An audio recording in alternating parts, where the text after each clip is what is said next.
অনুরাগের ছোঁয়ার আজকের পর্বে আপনারা দেখতে পাবেন যে রুডি ছদ্মবেশী দীপাকে দেখে বলে, এখানে কি করছো?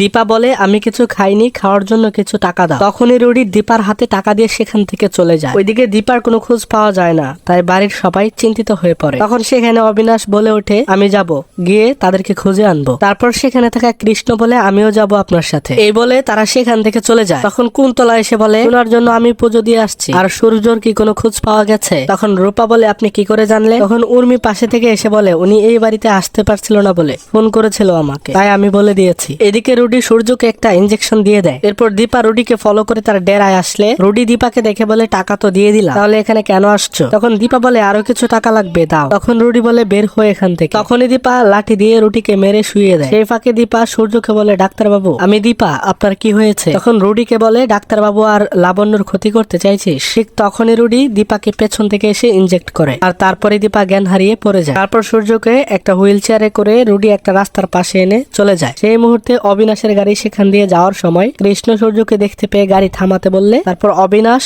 সূর্যকে গাড়িতে তুলে চলে আসে। এই ছিল আজকের পর্বে। আগামী পর্বের আপডেট পেতে আমাদের চ্যানেলটিকে সাবস্ক্রাইব করুন।